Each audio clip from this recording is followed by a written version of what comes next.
Another Mass Avenue shop is about to shut its doors for good. We'll tell you why this one-of-a-kind Arlington business is packing up and leaving permanently. A rededication ceremony is just days away at one of this historic town's iconic landmarks.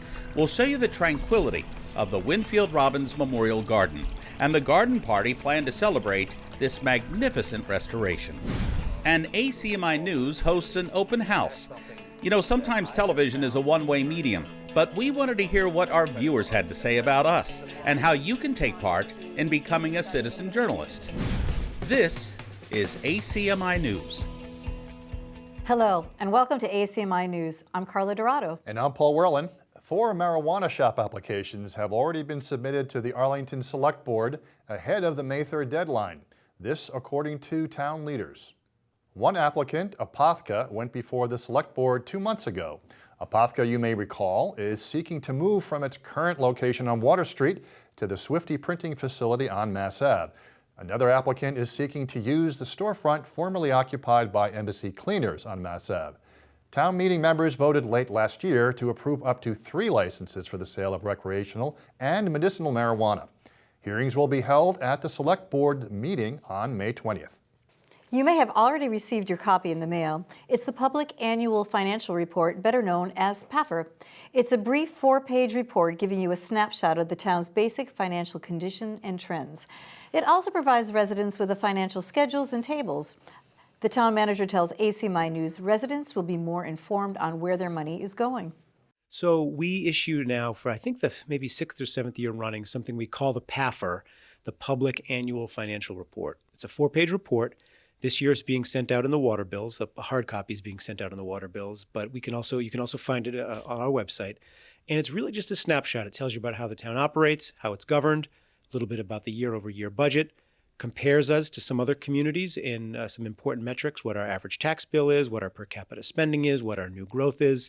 And then this year on the final page, we talk a little bit about the high school project, as well as the impact of debt exclusions on the tax rate, both on the looking backwards as well as going forward into the future. So this is more or less, you're being very transparent with everyone in Arlington, so there's no surprises, especially come June. Yeah, we try to have a suite of transparency options. We have a very detailed 200-plus page budget. The Finance Committee report has details on budgets, but is a little bit thinner.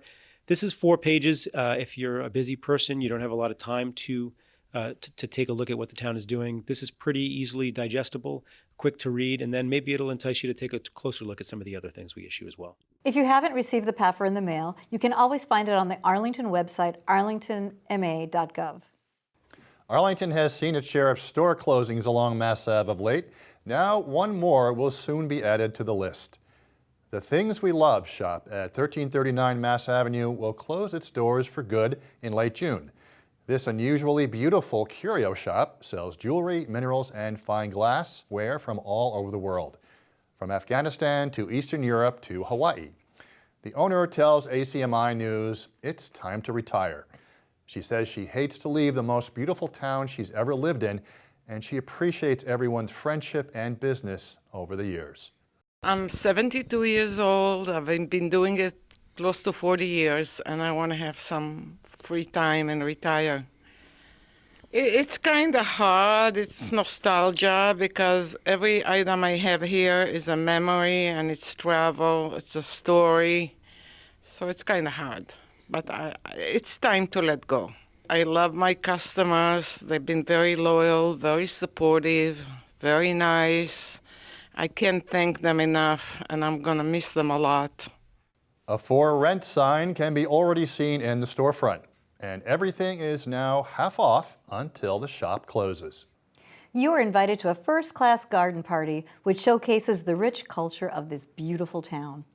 On Saturday, May 18th, Arlingtonians are celebrating the restoration of the Winfield Robbins Memorial Garden.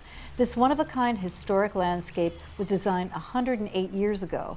The restoration of the reflecting pool and the beautiful landscaping was made possible by a Community Preservation Act grant to the Friends of the Robbins Town Gardens and the Arlington Historical Commission. Cyrus Dallon's magnificent Menotomy Hunter statue was also restored 2 years ago.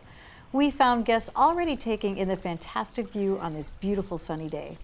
The May 18th rededication will take place next to Town Hall. Tickets are $25 in advance, $30 at the door, and can be purchased at the Select Board office, the Book Rack, and the Cyrus Dallin Art Museum.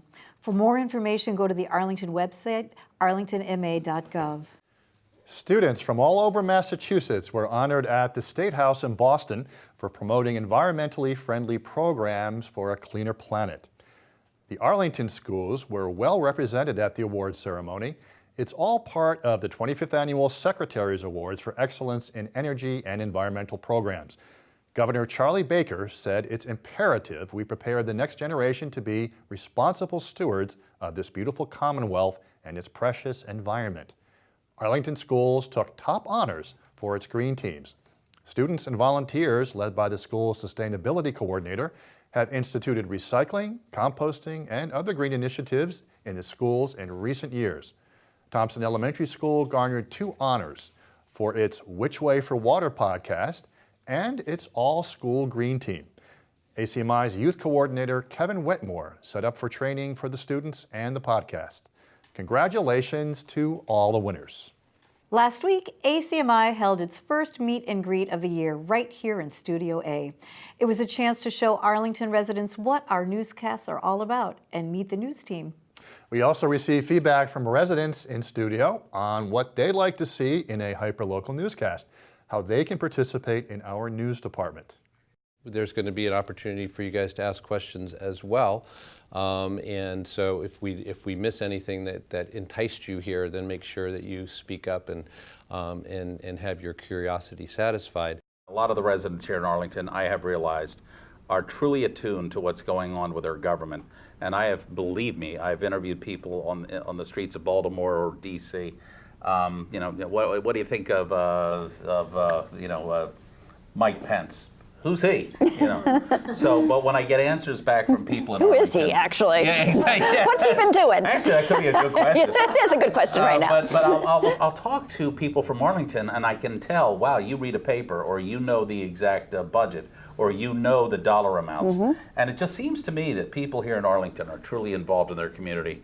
And that's something that I have found to be very rare from where I've worked. So that's a credit to Arlington, and that just one more variable and one more reason why I'm really glad to be here.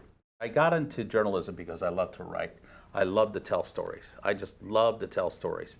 And I'm used to anchoring in markets where, as we all know, the first 8 minutes of a newscast is not enjoyable. It's just bad news, drive-bys, fires, things like that. I like doing stories that were informative, where I would look at some research material and go, wow, I never knew that. So now I want to parlay that story into the viewer. And if the viewer at the end of my report says, gosh, I didn't know that, that is like so cool. I was just going to explain that, James and some people may not realize, but as an anchor, when you're the anchor, you don't have to have that top story where you're going and pursuing, talking about something that you don't necessarily want to talk about. When you're the anchor, you get to do the kinds of stories that you really want to do. Exactly. But as a general assignment reporter, you have to go and do the latest fire or Right. whatnot. And some people Right. really do like that and get the adrenaline rush. They and it's do. good for a while. But for me, I got burnt out Yeah. from that, and Yeah. going and pestering people and trying to get them to, talk to us about how they feel about their, loved one just being, murdered. What's cool about here is we are not beholden to stockholders. That's the bottom line for any local TV station or network, is the bottom line. In the old days, the news department was a money-losing proposition. It was a given. It was a write-off. It was a liability to the TV station. But it was the community identifier. And it's just as the years have gone on, I'm thinking, all these commercial breaks and the longer commercial breaks and the less ratings they're getting, which is why you're seeing these extended newscasts now. That's why in Boston you have local news from 4:30 to 6:30, because they're trying to grab the same amount of ratings they used to get in the old days between 6 and 6:30. And I thought it was getting a little ridiculous when I forget where I was, but I closed captioning brought to you by KO Pectate. And it's like, So it's really threefold. So we're looking for more viewers, obviously, to be a presence taken in town and used as a resource for information and storytelling. We're both storytellers, and I'll indulge for a moment that you're right. Actually, it's very unusual for community access to have two professional storytellers. It's usually maybe someone who was doing government and now they've gone into maybe starting a little bit of news and it's talking heads. You know, where if you look at our stories, we're doing visual storytelling. Yeah. And then the other part is, yes, we would love to have people who are volunteers come on in and maybe learn to do, you know, some reporting of features, business stories, whatever, architecture, whatever it may be that interests you, or simply pitching us ideas or letting us know or sending your own iPhone-generated videos. Tell us about a couple of things that we didn't see in any of those videos that are, you know, what? just stuff that either mistakes that you made or lessons you learned. James, I defy you to find any mistake I've ever made on the air. Yeah, that's 37 right. years, I have never made a mistake. Yeah, that's. I worked for an NBC affiliate in Scranton, Wilkes-Barre, and I had to do a satellite interview with Tom Brokaw. And there's two monitors, just like this, and I could see me here, and I sat down, and I'm getting ready to do a satellite interview with Tom Brokaw about the gangs rising in LA. So I'm sitting there, and the other monitor was empty. It had an empty chair. So I'm thinking, well, that's Tom's chair. So Tom's not ready. So they said, before we do an interview, can we get a mic check so we can get a mic level with you? And I always liked imitating Tom Brokaw. So I figured I'd be smart and said, good evening, live from Lillehammer tonight. Welcome to NBC News. I'm Tom Brokaw, and we're going to be going to Lily Langtree. And the guy in my ear's going, idiot, he can hear you. And then I looked at the monitor, it was in the wrong monitor, and then all of a sudden he was there, and he's kind of like, never got another job at NBC again. This was also a great opportunity to see how you, as an Arlington resident, can get involved with a community news operation that combines hyperlocal focus with global awareness. To learn more about us or to get involved, just go to our website, acmi.tv. Last week, Arlington high schoolers celebrated their Earth Day Fair, which helps get the word out about sustainability. Several exhibitors were on hand as well, all celebrating the natural wonders of our planet. Among them was Diane Welch, Arlington's animal control officer. She brought along Autumn, her red-tailed hawk. She says too many birds of prey like Autumn are dying after they ingest rats that have been poisoned. She's spreading the word about the dangers of keeping the rat population down, using rodent poisons, and the harmful effects they can have on the food chain. My passion for birds of prey is what has led me to be so passionate about finding alternatives to rat poison. Unfortunately, I'm the one who gets the call about the injured birds of prey or owls because of rat poison, and it's heartbreaking. I think that we can do better and find alternatives. One popular alternative is using dry ice in rat burrows. The dry ice suffocates the rats underground, which keeps cats, dogs, and birds of prey from feeding on them. Coming up next after the break on ACMi News, a heartfelt tribute and goodbye to an Arlingtonian who devoted her entire life to helping others. And now it's time to thank her for all of her help, love, and dedication. That's next. I think one of the hardest things for me was the last 2 or 3 weeks.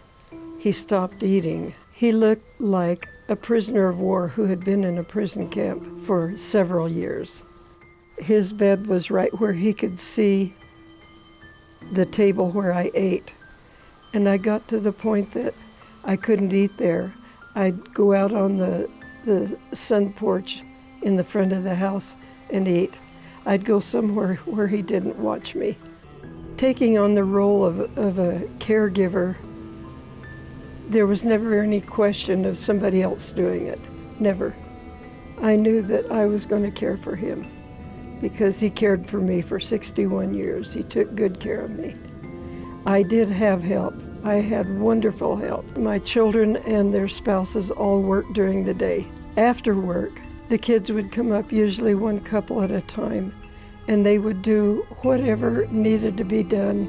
The kids were all there to help me. My son and my sons-in-law were there. They said, if you need help during the night, just call us. Don't worry about what time it is. And there were times when I had to call on some of them. Most of the time, I'm okay. I'm happy that we, as a family, were able to take care of him at home. A lot of spring activities taking shape at Arlington High this week.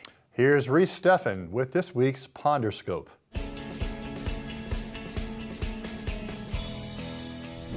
Welcome to the Ponderscope, your Arlington High School news, updates, and more. Sunday, May 12th is the senior cruise. All students must ride buses to the cruise. The buses will leave school at 2:45 and return back at 7:30. Attire should be semi-formal. Monday, May 13th will be the AP Biology exam. Students should arrive at 7:30 in Old Hall. The Spring Music Showcase will be Thursday, May 16th at 7 p.m. in the Low Auditorium. The concert will showcase all the music created this year in music tech classes. Friday, May 17th will be the annual Arlington High School Talent Show. The show starts at 7 p.m. in the Low Auditorium and will consist of music, poetry, and dancing. Tickets go on sale Monday at lunch and will be $10 per person. Interested in joining ACMi Sports Production Crew next year? On Tuesday, May 14th, you're invited to help film the boys lacrosse game at the Pierce Field and experience what it's like to be part of a live television production. Crew call is 3 p.m. and the game starts at 4. Please RSVP to sports@acmi.tv. I'm Reese Steffen and this has been the Ponderscope.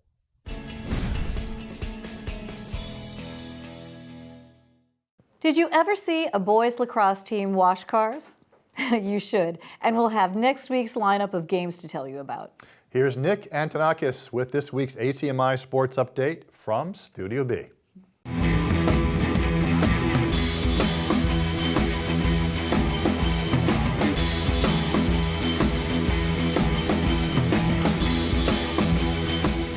Hello Arlington sports lovers and welcome to another edition of your ACMi Sports Update. Although the weather has still been chilly, don't be fooled.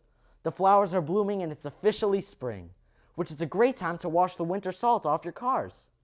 Come on down to AHS on Saturday, May 11th, between 9 a.m. and 2 p.m. for the boys lacrosse car wash. The team will be charging $10 per car, and all of the money raised will go into the team to help grow the lacrosse program. Speaking of lacrosse, the boys hosted Wilmington this weekend for a very close matchup. Both teams fought hard to maintain a lead in the game, which ultimately ended with Wilmington taking a late lead and going home with the win. Under 4 minutes left, Arlington with a 1-goal lead. We're here at Mary Pierce Field in Arlington. Here's a face-off, and can Galen come up with it? No! Nope. Another face-off for Christian Robarge. And Christian Robarge has been outstanding today. Ooh, no one's Robarge. home. No one's home. Nobody's home. And it's going to be Robarge on the assist. That's too bad. That was a defensive breakdown right there. Celtics fans may be upset to see the team knocked out of the playoffs, but there is still a silver lining. The series served as a homecoming for Arlington native and Milwaukee Bucks shooting guard Patrick Connaughton. Connaughton has been having a great playoff run, averaging 8.4 points and 7.9 rebounds through the first 2 rounds, including a 14-point game off the bench in a pivotal Game 3 win at the Garden, with his parents watching from the stands. Pat grew up playing basketball on the courts of Fidelity House. ACMi was lucky to have Pat in the studio for an interview before being drafted. Talk a little bit about how playing basketball in Arlington might have shaped the way you play today. You seem to play with an edge to you. Yeah, I think for me, growing up playing at Fidelity House, it was something that you're in a small gym, but there's so much gym time that you can take advantage of. And so working hard was something that they instilled in me at a very young age. And then, as I grew up and we played against the Roxburys, the Lawrences of the world, where they were renowned for their basketball, you were always the underdog. You were the team that wanted to come in and do something that no past Arlington and or Fidelity House teams had been able to do. So that instilled the underdog role, that instilled the defy odds role that has really played a major part in my life, not just at the younger kids level, not just at the high school level, not just at the college level now, trying to do it at the professional level. Coming up in next week's matchups, on Monday, May 13th, you can find the girls tennis take on Reading Memorial at 4 p.m. and girls lacrosse up against Burlington at 4:15 p.m. On Tuesday, back at the courts, girls tennis matches up against Newton South, and boys tennis takes on Wilmington. On the field, you can find boys lacrosse taking on Lexington. Wednesday at 4 p.m., boys baseball, girls softball, and boys tennis all take on Woburn, and boys volleyball take on Cambridge Ringe in Latin. And on Friday, girls tennis matches up against Lexington at 4 p.m., girls lacrosse against Winchester at 4:15 p.m., followed by a boys volleyball versus Winchester at 5:15. From ACMi Sports, I'm Nick Antonakis from Studio B. Back to you at Studio A. And of course, stay with us for all your latest news and sports updates. That'll do it for us here in Studio A. Thanks so much for joining us. I'm Paul Werlen. And I'm Carla Dorado. We leave you tonight with a heartfelt goodbye to one of Arlington's favorite daughters, Judith M. Paradis, passed away of cancer April 28th at the age of 60. There was an unprecedented turnout for Judith's memorial service at the Robbins Library last week. Judy had strong ties to the library, having worked there for years as a librarian. She was a true believer that a life helping others is the only life worth living. And you can tell by the size of the crowd, she was adored. Judy was also a great friend to many of us at ACMi. Judy, with heavy hearts, we thank you, we honor you, and we will forever miss you.